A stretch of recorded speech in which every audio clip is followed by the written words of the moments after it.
Okay, ladies and gentlemen, thank you for turning up thus far. We have the number of attendees is rapidly increasing, but as Fred mentioned, we do have a number of questions. I think it's 1, 2, 3, 4, 5, 6, 7 questions that were sent by you guys before we before this webinar started, and we'll just go through them very quickly right now, because hopefully we'll answer a good chunk of them in the next hour or so. One question is, I would like to know how to actually convince non-reliability folks the value. The next one is, the total cost of ownership is, for me, the way to motivate reliability work. How is that related to the value map? The next one is, who owns reliability at the plant? What are the skills and competencies needed for managing reliability on site? Another question is, do you have a sense of the order of magnitude of value reference people should bring to an organization? Is it 2 to 1? Is it cost 5 to 1, 10 to 1? Okay, that's an interesting, very quantitative approach.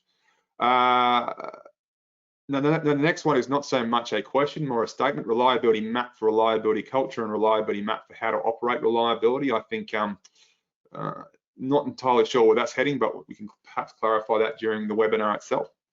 Next question, what about clients who don't see the need for reliability or RAM generally, even if an obvious contributor to safety or other KPIs? That's a really good one. And I sense I may be wrong, but I see the acronym RAM there, so you might be talking about military clients.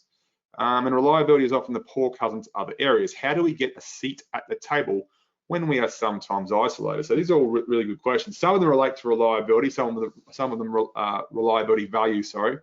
A good chunk of them relate to cultural or organisational aspects of your life, but we'll do our level best to go through and perhaps at least touch on some of those questions and answer them very directly. So we have 45 online right now. With any luck, 1 or 2 more will join us soon. We had a few more registrations than that, but by way of introduction, my name's Chris Jackson. If you want to learn more about me, please go to the Accendo reliability website. But I know you know how to get there. So today we're going to be talking about a reliability value map. And the reliability value map is a tool that can be very useful for you to work out every last bit of value associated with reliability performance. So before we start, I'm going to talk about this guy here. He was some attendees to previous webinars, and I know people who have listened to Fred in the past will know who this guy is, or at least know who I'm referencing, will know what I'm referencing once I start talking about him. This guy is John Young. He was the CEO of Hewlett Packard in the 1980s, and they very famously went on a reliability centered program of improvement and change. And he called it the 10X program because he wanted to essentially reduce the failure rate, which was the Hewlett Packard's lexicon for essentially warranty returns, to by a factor of 10 over 10 years. And these are direct quotes for him, and he was rhetorically answering this question here, which is, what tangible results have we seen in the past few years, as a result of the 10X project for reliability improvement? So these comments were provided about 3 to 4 years into this overall 10-year program, and it goes to what we're trying to talk about today. What is the value of good reliability performance? So one of the first things that he noticed was that the cost of service and repair of desktop computers was reduced 35%. So the cost of service and repair was reduced by over a third just by focusing on reliability. So you guys will all know how expensive it is to maintain and fix stuff. If you would kill to have a 1/3 reduction in the amount of money you spend on those sorts of things. And these guys very quickly got this level of benefit just a couple of years in this 10X program.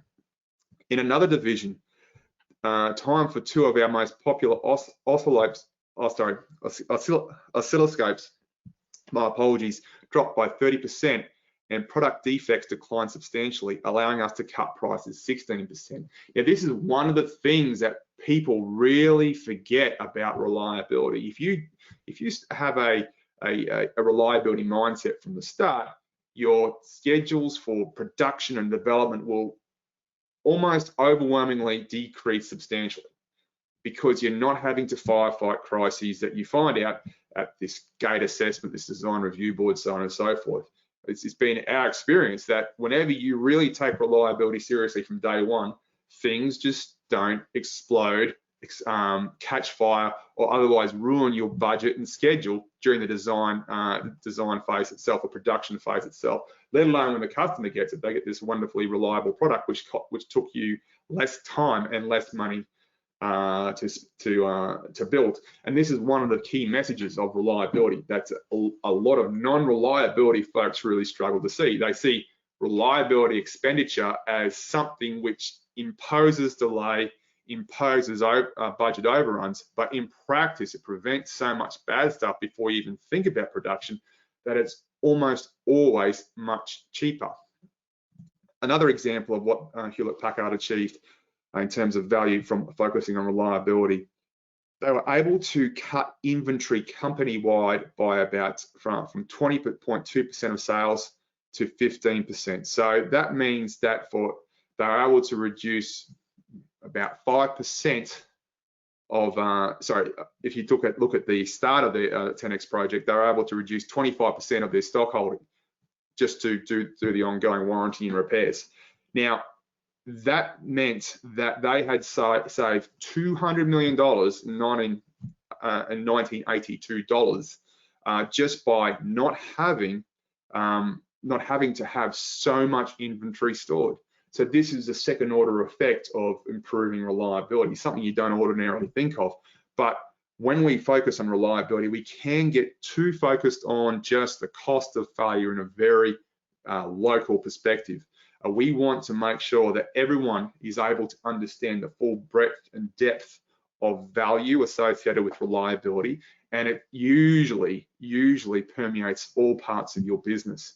So without even having to look at the very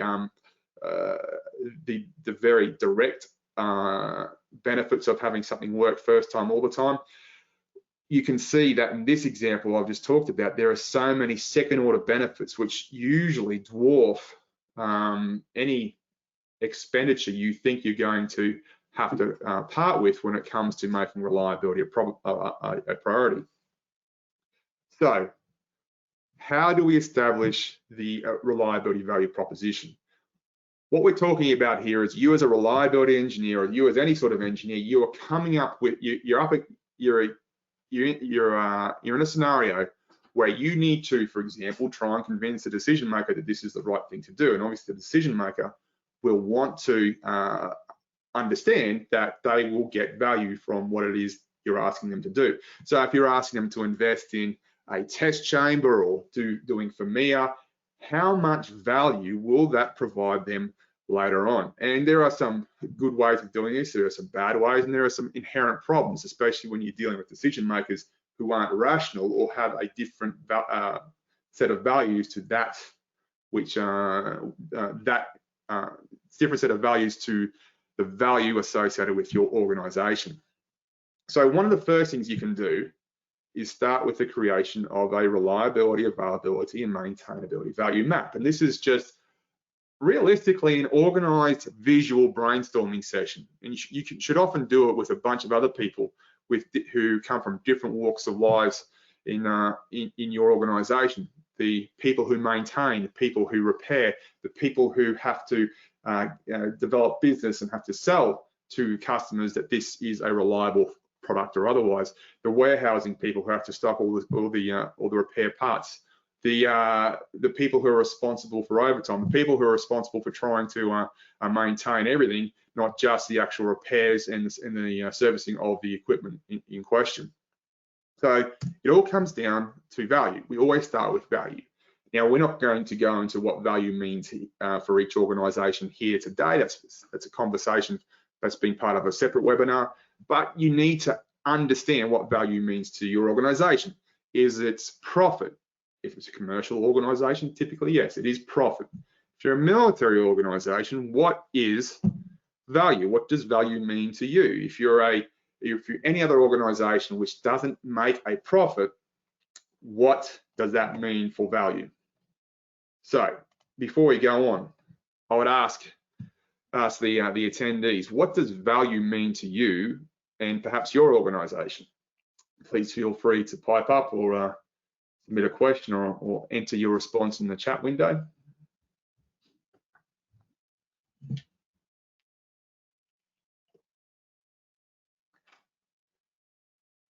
Customer satisfaction, is that, did I see that question pop up in response to this, or is it a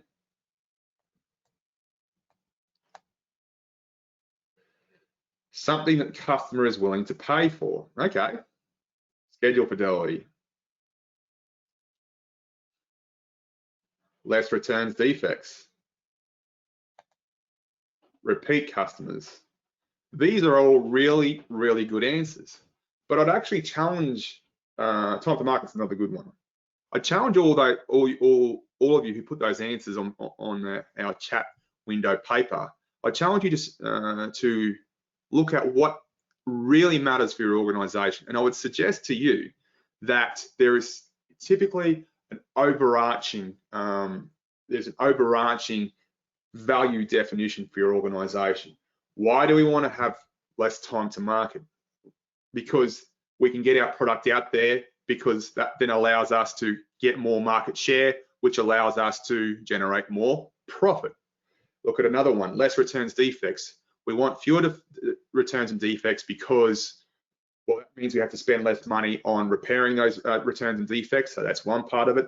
But it also means that we don't erode our brand or reputation value, which means that we have higher market share, which means that we generate more profit. So we can often make it really simple. If it is profit, we simply say profit and work out what parts of profit matter to us. Return on investment is another one. Let's see what we got down here. A performance KPI in the field. Well, I'm glad that was a response, because what is a KPI? And the KPI is a key performance indicator, which could be number of customer complaints, it could be the amount of leakage, it could be any number of things, but we need to be clear that KPIs support whatever it is we define value to be. We don't want to have KPIs become the main focus of what it is we're trying to do. For example, if we want to reduce customer complaints, the easiest way to reduce customer complaints is to stop selling everything, so we have no customers. Now that might sound flippant, but it raises the point. It's trying to illustrate the point that the real value of what we're trying to do as a company or an organization or a department is something simple, something bigger, and it is essentially our raison d'etre. What is it we are here to do? In most commercial organizations, it comes back to the almighty dollar, which gives us a hint about where we're going to go next. So when we talk about value, we break it down to 4 different categories, at least at the high level. We have return, outlay, support, and the asset. Now, 2 of these represent the addition of value, and 2 of these represent the subtraction of value. So let's go through all of these right now. So, oh, sorry, the animation is not working very well for me right now. But when it comes to returns, we're always interested in what we call the measures of effectiveness. What is a measure of effectiveness? A measure of effectiveness essentially is how we measure how successful our organization is. And I'll keep coming back to commercial organizations. It essentially comes down to something as simple as profit. If you have that simplicity in terms of what it is you define value to be, it makes everything else really, really simple. So we might talk in terms of the return.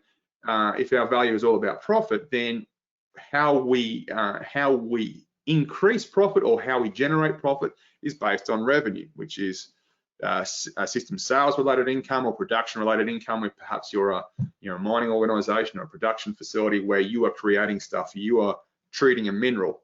So it's all about the revenue, the amount of money some customer is going to give you when you create your thing. And that might, so your measure of effectiveness might be related to revenue, for example. So it can come from the sale of goods or the sale of mined minerals or whatever product you're processing. So this is a monetary based benefit. On the flip side, we have capability-based returns, which is a non-fiscal functionality, and this is where our militaries come into play. We might have emergency equipment that our search and rescue organisations need to have ready to go at any single point in time. These organisations aren't there to make a profit; they're there to provide a service.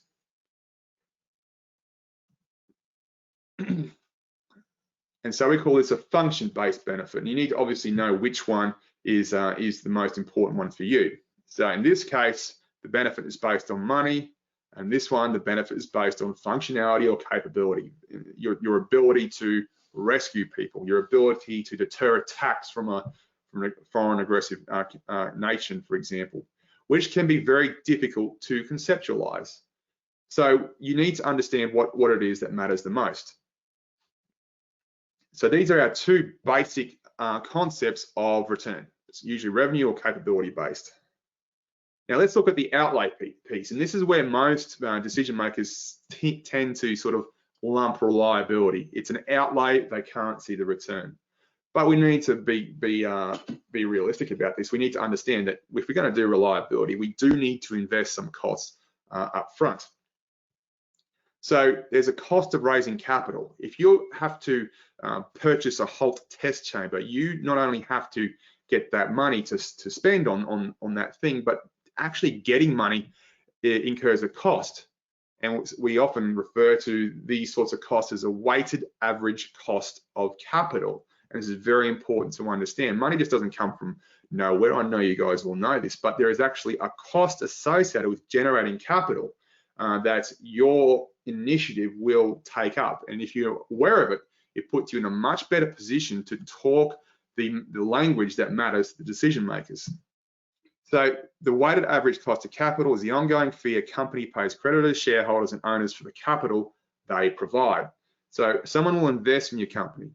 A bank loan is a form of investment in a way, but your shareholders, the investors in your organization, have potentially given your organization money and continue to give your organization money for you to do stuff with, and they expect a return on that.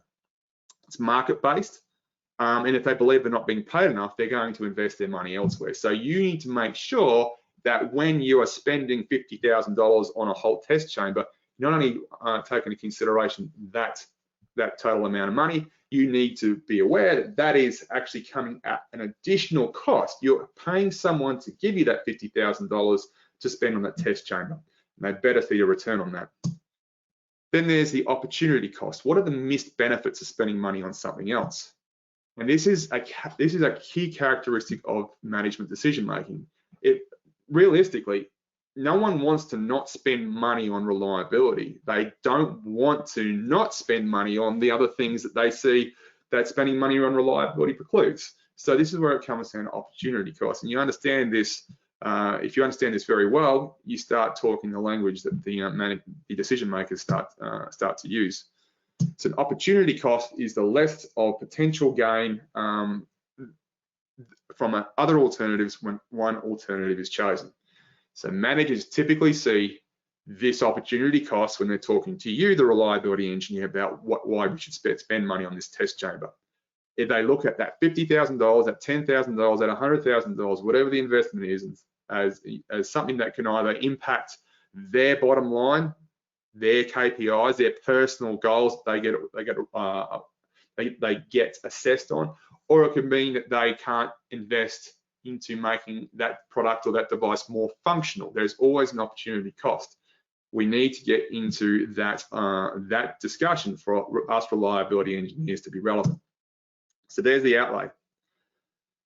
The next thing that next value that we do create is asset value, which is sometimes understated, sometimes overstated, but it's a source of value nonetheless. And that means when we get something, we actually have something of worth in our organization. We have a HALT test chamber. That means in 2 to 3 years' time, that HALT test chamber will still retain value. You might have spent $60,000 on it in 2020, and in 2024, it will be only worth $25,000, but that is still value that we need to consider. And of course, if you can't make or realize that value in the future, you can't liquidate that asset.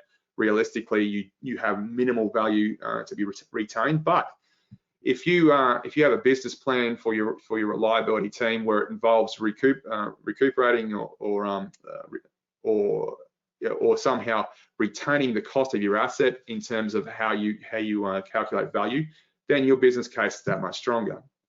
So it's always a procurement cost and the depreciation, how much value that thing loses over the years. And it's not just, it can't be just notional. It needs to be something that that you can actually turn into cash or into value, or whatever MOE matters to your organization. And depreciation can be based on reliability. So how much money can I hypothetically make from selling this test chamber a number of years into the future? And then there is the support costs. And this is where reliability really, really matters. We're talking about support costs are costs that erode from your notion of value. So it's a negative metric in a way. But reliability is all about minimizing the support costs for your thing, your system, your device, your product. And support includes essentially prevention, doing something about a bad thing happening which incurs a penalty. So you've got condition-based maintenance, feature-based maintenance for those of you who are doing big data analysis. There's preventive maintenance. All those things are things that we can invest money in now. We'll lose that money, but the idea is we're preventing events that incur costs later on. And the other sort of support costs are remediation support costs, the corrective maintenance. We should also consider damages here. And where do we get our damages from? We get them from our risk assessment. We might have to have insurance for our product or system, which is based on the effects of our things failing. I can see a question coming here. Do companies tend to heavily invest non-reliability capabilities because they result in, I think, tangible achievements such as profits, whereas the effect of improved reliability capabilities can only be seen in stats? It's a really good question. It's been our experience, and I'm sure Fred can back this up too, that if you invest in reliability, you actually make a ton more profit. So we'll go back to what John Young said at the start of this lesson, or the start of this webinar, sorry. He said that when we focused on reliability, our time to market decreased. The number of defects we were experiencing during production decreased. Because they are spending much less on producing this equipment or his products, they are able to drop the recommended retail price of that product. So to answer your question in maybe in a couple of ways, non-reliability folk can't easily see, or tend to not easily see, that sort of value. They don't easily understand that if we invest in reliability up front, we actually save ourselves tons of crises, tons of emergencies, tons of schedules being blown out because something failed we weren't anticipating. Essentially because we think about reliability from the start. We create our first design as a reliable design, so we have much fewer surprises. It's been our experience that you have that reliability mindset from the start. Your production budget and schedule is almost boringly, it just doesn't get challenged. We just don't see these huge issues, these problems cropping up. So people only see these sort of statistical second order effects or just short-term costs. They don't understand that, no, we invest in reliability now, we start making more profit now. So that means it becomes important for us to persuade our decision makers in a language they understand, using the concept of value that matters to them, that, hey, we can actually start making value creating value as of today, not 4 to 5 years in the future when we start worrying about warranty returns. In fact, that's where you make most of your money from, by having a less traumatic production process where you spend less time having to fight fires. I see another question here, or comment. Sorry, what's going on here? Remediation activities are serial thieves that steal again and again. Well, that's a really good point. You don't fix systemically, you don't implement a corrective action, then what you're going to fix today will be the same thing you're going to fix tomorrow if you have not removed the root cause. So we come back to prevention And prevention really includes not just, it's bigger than just those things we see there. It's about continual improvement. It's about practice. It's understanding the vital few failure mechanisms that make the biggest difference or have the biggest impact on your value. So let's look at corrective maintenance, for example, now that it's been raised. It can be the actual cost of maintenance, particularly in an asset management framework. It could also be the warranty cost, and we have a very simple equation here, which will be hopefully the only equation I'll bust out today, which is essentially you will take the warranty reliability, the actual warranty reliability away from 1. So if your product is 95% reliable after its warranty period, then that implies that 5% of your products have failed.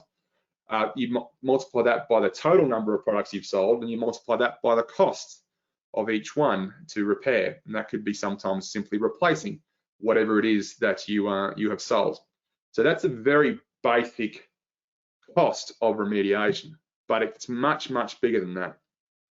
So what we've covered so far are hard value elements. These are things that we can calculate realistically, even reliability, even these corrective maintenance numbers, we can calculate those or estimate those using some analysis which is defendable, logical, and plausible. But there is so much more than what we call hard components of the reliability value map based on certain characteristics, but these things just scratch the surface. So if we go back to our reliability value map as we just talked about, then there's things like time to market or schedule. How do you put a value on your time to market or schedule? How do you do that? That is something we just I could see is in one of the questions or comments put forward. Reliability reduces time to market, but how do we quantify that? How do we actually put it into some sort of model and say we invest $7.50 in reliability right now, we'll reduce our time to market by 17% or whatever it is. That sort of model, that sort of study, that sort of function does not exist. And I sense that's where a lot of our frustration comes from. We know that we invest in reliability, the time to market goes down, number of defects goes down in a typically monumental way. So then it becomes up to us as reliability engineers to learn how to communicate the value of reducing time to market. The other thing we can talk about is market share, the number of customers purchasing the system or product.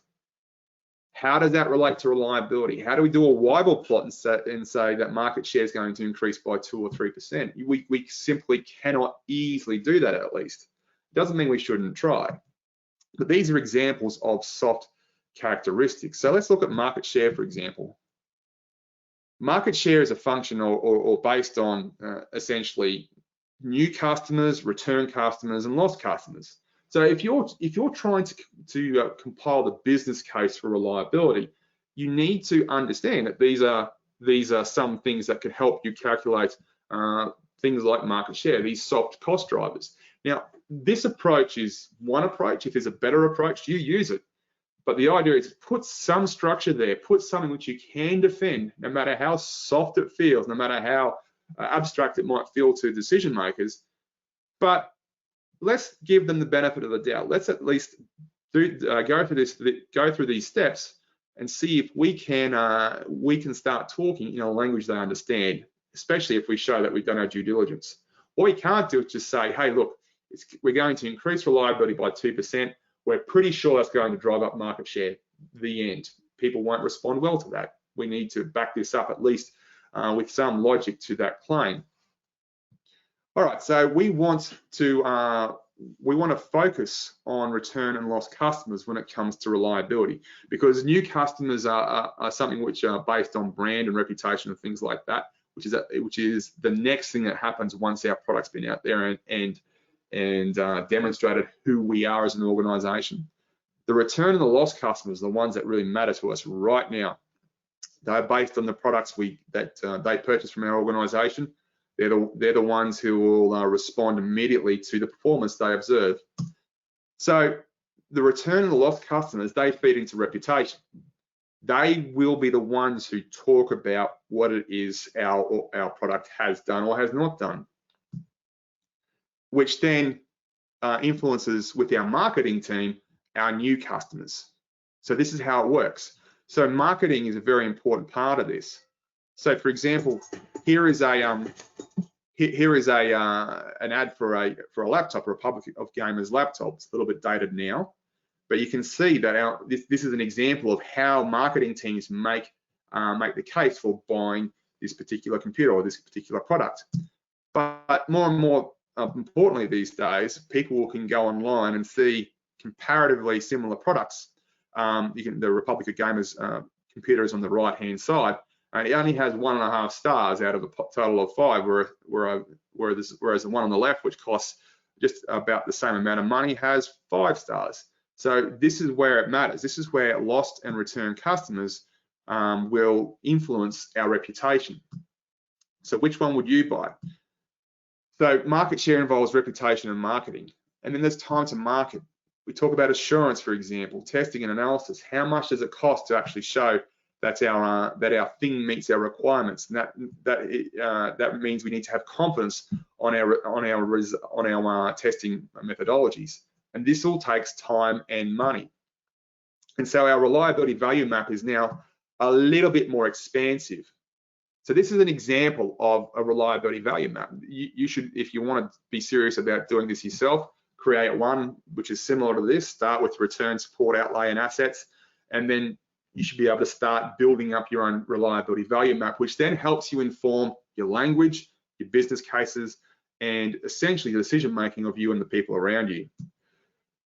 So we also know that they're not independent. So for example, if we look at preventive maintenance and corrective maintenance, we know that preventive maintenance influences corrective maintenance. So we need to consider one while also considering the other. So that's one example. So let's go back to once we've got our reliability value map, we can then go back and start putting some dollar figures to each one. So let's have a look at calculating warranty costs, for example. So we expect to sell 10,000 wireless modem routers. Each wireless modem router has a 2-year warranty, and warranty repair involves replacing that unit with a cost of $125. So what are the expected warranty costs?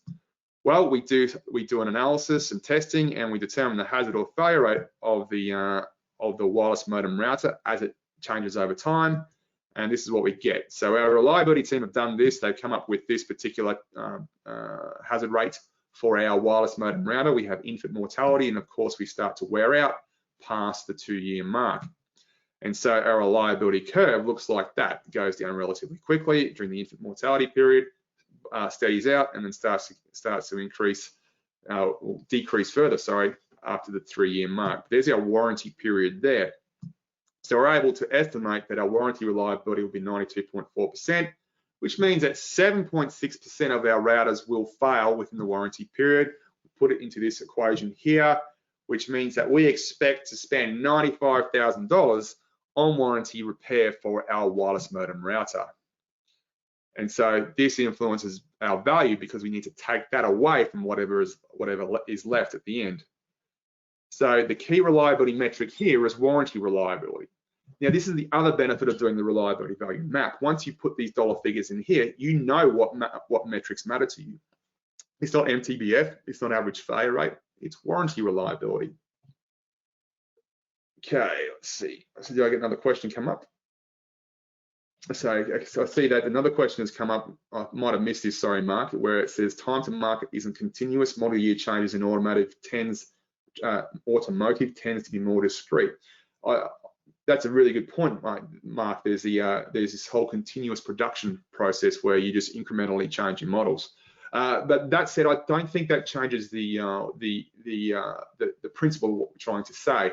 If you have a reliability mindset, even if you have a continuous production philosophy, you will tend to spend less time putting fires out. You will tend to spend less time managing crises during that production time, so that you'll spend a lot less money, a lot less time, and have a much faster continuous production process, which means that while time to market is not necessarily the key metric here, you'll just put out more advanced products and things and systems more quickly than your competitors, which then goes back into market share and reputation.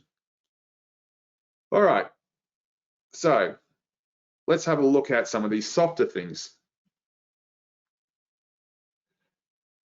But before we do that, sorry, got ahead of myself. Let's look. If you're wanting to know what a good warranty cost deal, sorry, what good warranty benchmark is, there are resources like this, warrantyweek.com, for example, and they do a really good job of getting as much data as they can. It's not easy to talk about how much value is associated with things like warranty reliability. So here is a US average warranty costs and accrual rates over the last 20 years or so. You can see that at around the point of the time where the global financial crisis was doing its thing, you can see that the warranty accruals was much, the warranty accruals, I'm trying to get a pen here to highlight, were much less than the warranty claims. Now you can see that in 2009, the warranty claims went through the roof. Now the reason why is because companies, in an attempt to stay afloat, in an attempt to cut costs, in an attempt to deal with declining revenue, spent less time on quality and reliability up front. But they had to pay for it. You can't do these things without being a follow-on effect. So it was essentially because people started cutting costs in 2008, we see this big spike in claims when lower quality equipment and products got released to the markets. But the companies weren't keeping as much money in the bank, which is the accrual part of it, to cover these costs. So all of a sudden we have these additional costs that the companies weren't considering at the time, and that is why a lot of companies went bankrupt. You can sort of understand it in a way. They had to cut costs from the start, but the reality is that the chickens will always come home to roost, and you can see just how big an effect spending less time on things like quality and reliability have to then make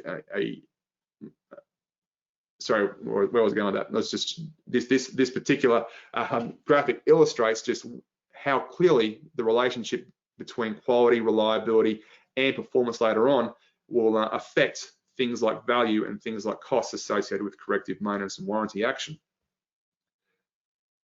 Okay, but you might say, well, these figures appear low.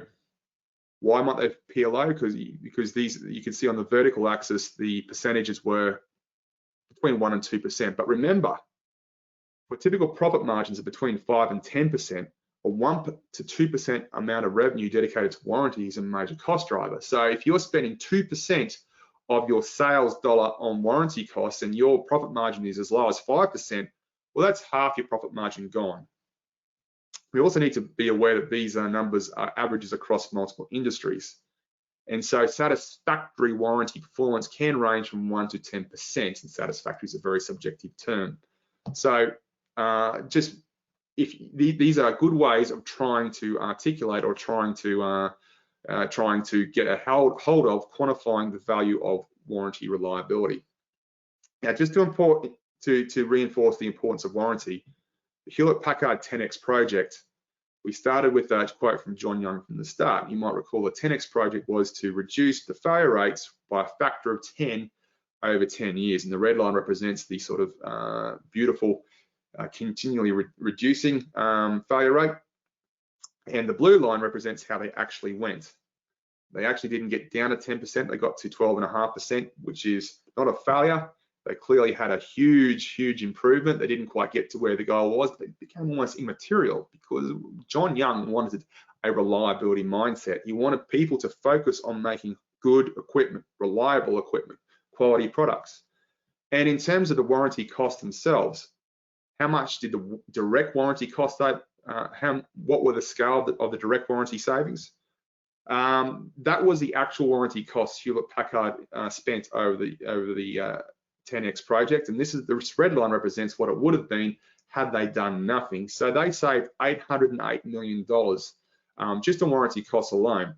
Don't forget, by year 2, they had saved $200 million in warehousing costs alone. You can see on the chart where year 2 appears to be on the total amount of savings made. So let's just say they were saving $100 million per year at minimum through warehousing cost reductions. You can just imagine how many billions of dollars this 10X project actually gave the organization. and the reputation that this would have created as well, the additional value associated with people wanting to buy more quality Hewlett-Packard products. So let's talk about reputational characteristics. I can see a couple of questions where there's frustration associated with these softer metrics. So let's go back to our lost customers. Here's our market share. We have new customers, return customers, and lost customers. Let's focus on lost customers first. Here is one way of many of dealing with reputational value as it relates to reliability.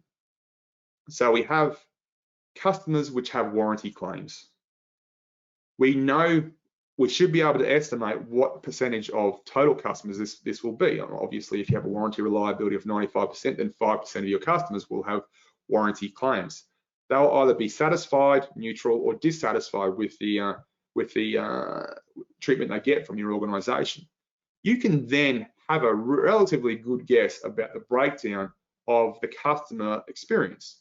These are guesses. These aren't the result of a double-blind study. But if you've got a marketing team, if you've got a field service team, they should be able to give you some good best guesses about how many customers are satisfied with how they're treated when they have a warranty claim. How many are neutral? How many are dissatisfied?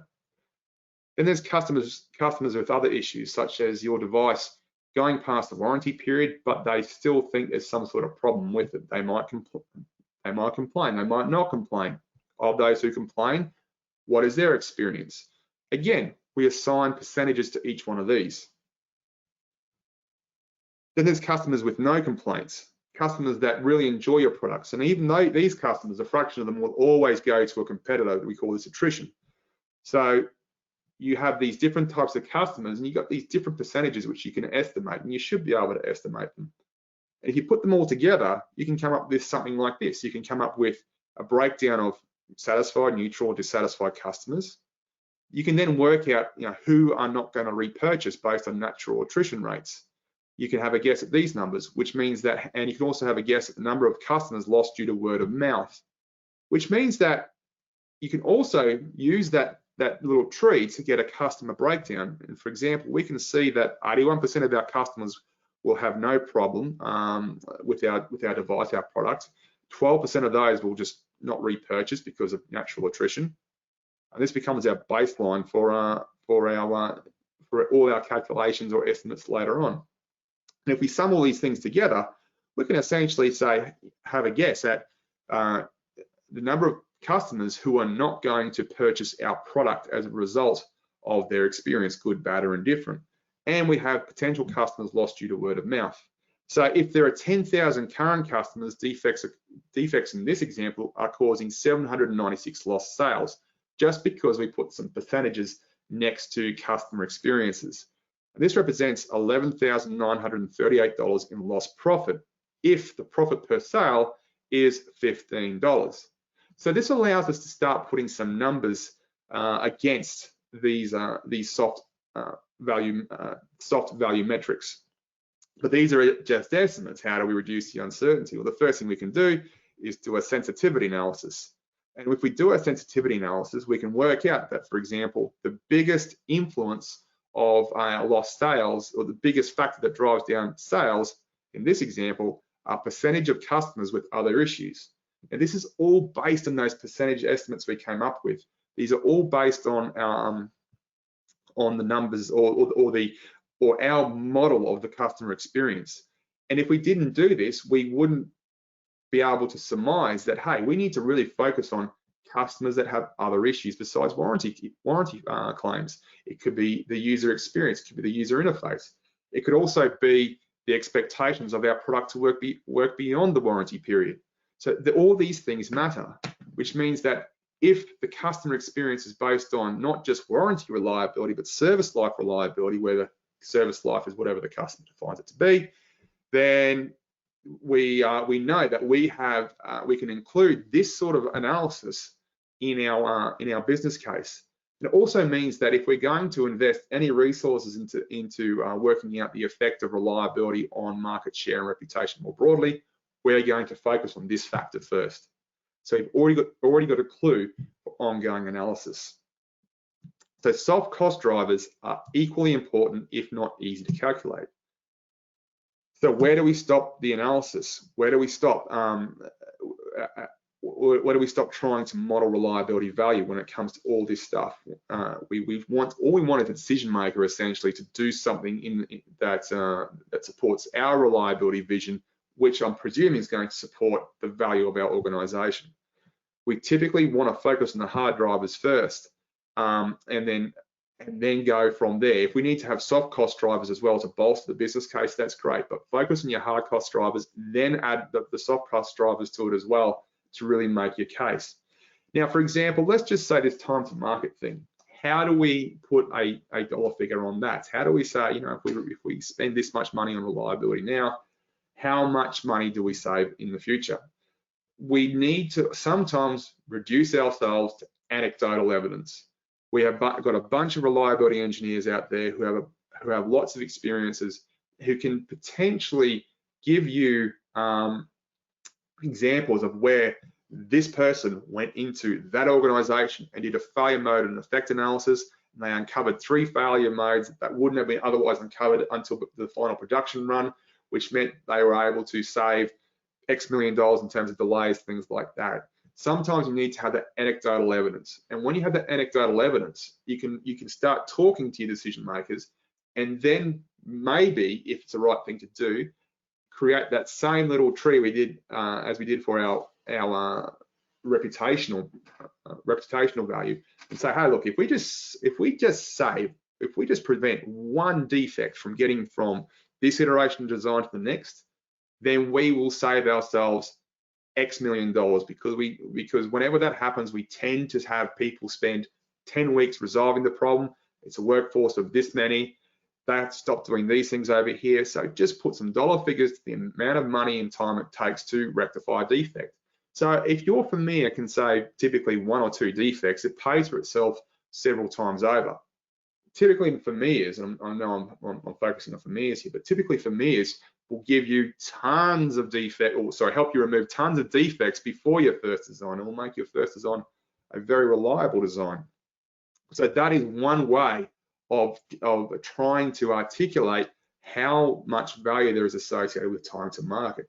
Create this little tree that we did for reputation. Just do some what if scenarios. Let's just say we know that if you prevent this defect from getting to the next stage, we will typically save ourselves this amount of money. And don't forget, we often use the rule of tens, where the amount of time or money it takes to rectify a problem increases by a factor of 10 every time you go from one iteration of design to the next. So it's up to you to create that scenario. So this is how much it's going to cost. I've spoken to our budgeting team, I've spoken to our finance team, I've spoken to our engineers, our greybeards, who say, yeah, when we solve a problem at this part of our design process, it costs us this, takes this much time and money. We do it at this time of our production, this stage of our production process, it costs us this much time and money, which means that you can start putting putting the business case towards a FMEA, a reliability program, halt testing, whatever it is that you think is going to add value to your organization. And you have a meaty business case that decision makers tend to like to see, even if it's soft cost drivers and it's based on estimates. And the other thing you can do is, if you are faced with a decision maker who says, that's all well and good, but I'm not a huge fan of soft cost drivers. I'm not really a fan of the estimates you've come up with on the board. Then one of the things you can do, which sometimes works, is ask that decision maker who's having problems with the figures you're putting into your model, ask them to put their figures in there. That sometimes shuts them up. But what you can't do is just go there and say, hey, look, I think we're going to save this amount of money because I said so, if we do this reliability thing. What you want to do is try to go there with that structure. No, I'm harping on it, but try and create that sort of decision tree, that tree we did for the reputational stuff. Try and just do something. Just put some numbers in there. If you don't know what the numbers are, have an educated guess as you're sitting at your desk. If you can speak to people, try and get their educated guesses. The benefit of that is that you get their buy-in. If you say, I've spoken to 150 people, big number, I know, but if you say I've spoken to a number of people across all the skill sets in their organization, and these are their best guesses, and this is what we think we're going to save, particularly if that number is an extraordinarily high amount, it makes it easy for your decision maker to say, yes, we'll purchase that Holt test chamber. Yes, we'll do Vermeer. Now I get it, I take it seriously. So the question I'll ask you guys now, what are some very specific challenges you have faced in terms of trying to convince non-reliability folk that doing something related to reliability matters? I'm looking forward to questions and comments coming through, and we'll see if we can deal with them in the last 10 minutes of this webinar. And while those are coming through, I'll go back to the questions that were asked at the start, or some of the topics that were covered. One person mentioned the total cost of ownership, which is a very valuable metric, especially for our military clients, because they tend to like or tend to use that particular acronym. But don't just limit your total cost of ownership. Don't just limit value considerations to total cost of ownership. We just talked about reputation. I know it's not as relevant in military circles, but there are always things beyond the total cost of ownership for reliability. Sometimes people don't consider a potential reduction in fleet size if you improve reliability in total cost of ownership. So make sure you always challenge what it means to calculate total cost of ownership as well. Okay, I see a couple of questions are coming through. So we have show them RMA data and the cost of FA data, failure analysis. Leaders like to cherry pick data points and use it to represent the design when there is data to show the real performance is lower than the cherry picked value. That is a problem which goes beyond reliability. I'm not trying to brush that under a carpet. If you have one test result where everything was great and another test result where everything was bad, well, you know which test is going to be quoted in the boardroom, so to speak. One thing you can do is always bring it back to value that matters. So typically when that happens, when you're doing a cherry picking, the decision maker is all about getting to the next step of the process. If you can arrest that rush to get through that gate, and before that person goes to the next gate, if you're able to really understand that decision maker's concept of value, what value means to them, and say, hey, look, if this test result you're ignoring is true, it's going to cost your division X million dollars and 6 months worth of delay by the end of this quarter. And here's why I think that's the case. It gives you a chance of arresting that thought process, arresting that rush to pass on what is the cherry-picked good news. And with any luck, you might get some decision makers who take you seriously. Of course, you need decision makers who think rationally. You need decision makers whose performance appraisal is not just based on making budget and schedule now. So you need to have that on your side as well. Another one is marketing team agreeing that product specs with customers without evaluating reliability engineers on board with the agreed specs is a very common issue and common complaint reliability engineers have. So sometimes you can, again, get ahead of the curve. After the marketing team has already engaged a client, it's sort of done. What you need to do, one thing you can do, I should say, is if you can form a relationship with your marketing team before the next client comes along. If you can say, hey, look, again, here is the value which is associated with your decision to say we're going to offer a 10-year warranty period instead of a 5-year warranty period. If you can talk to them in value, even if it doesn't matter to them directly, hopefully they understand what it is your organization is trying to do. If you're able to put some meat behind the analysis, including soft drivers, so on and so forth, so look, what you're promising to our customers is going to cost us this in the future, and say, hey, the percentage of customers which will have an issue, customer whose experience won't meet the expectations you set them, will be this high. Start using metrics that matter to them. Now, I can't promise it's going to change everything, but if you can also come to them and say, look, this is a metric that actually matters to customers. It's not MTBF, it's warranty this, warranty reliability, or it's this, or it's the downtime. It's the amount of they don't care how often it breaks per se. They want us to fix these things within 3 nanoseconds. if you can say this is what matters to customers, to the end users, and all of a sudden your marketing team might be armed with information that competitors who don't have that relationship with their marketing teams internally, your organization now might be able to communicate performance and metrics which customers value more highly.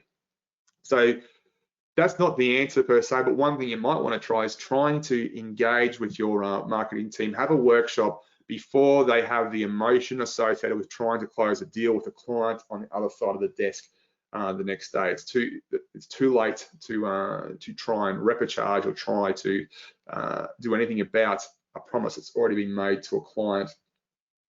I can see another comment coming through. The good, better projects consider whole life costs along with the system asset life cycle.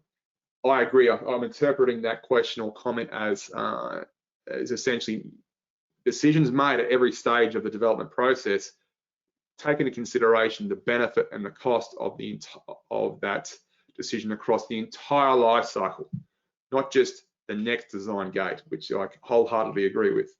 And the sad reality is that organizations who don't value that are largely toxic, or can be toxic, I should say. That problem is bigger than you and the message you're trying to sell.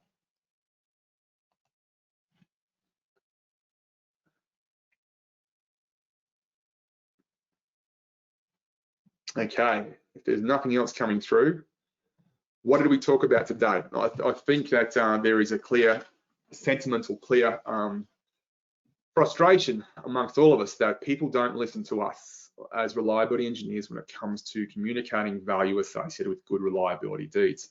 So this webinar is actually supposed to focus on how we go about understanding all the value associated with our reliability decision making. And it can start with a reliability value map. You have those 4 categories, 2 are positive, 2 are negative. But if you can just sit down, even yourself or your small reliability engineering team, and brainstorm the reliability value map as it relates to your organization, you might be surprised about all the 2nd and 3rd and 4th order sources of value, which you didn't initially think were important. But once you have on your reliability value map, it gives you something to go and do some analysis on. How much is reputation affected by things failing within the warranty period?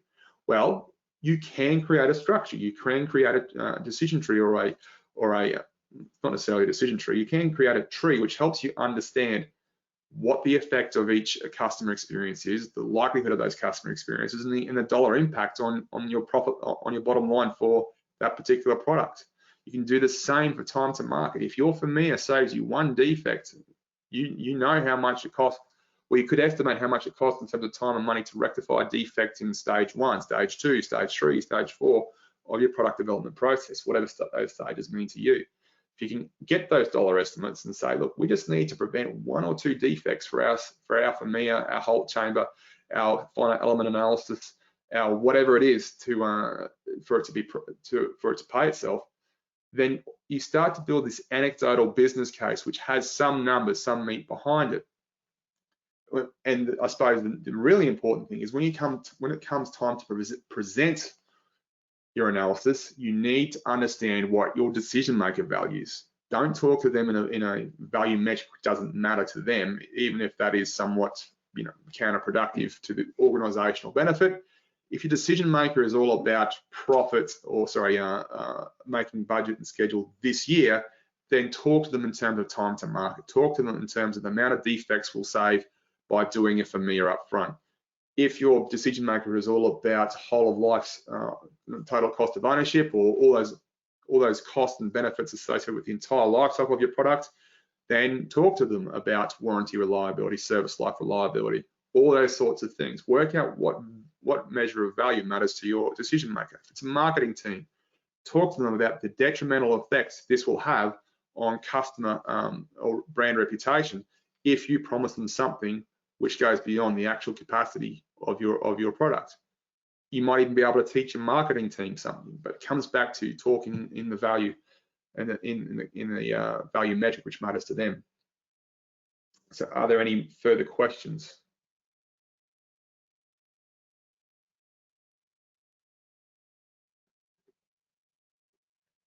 If there's no further questions, we're just 1 minute past the hour. Thank you everyone for attending.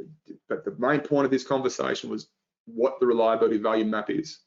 And I suppose the next part is how to use that knowledge. But the value map itself can be quite a useful tool, brainstorming activity to try and understand the full extent of value that reliability decisions can create for your organization. So if there's nothing else, thank you for your wonderful feedback, and I look forward to talking to you all next month.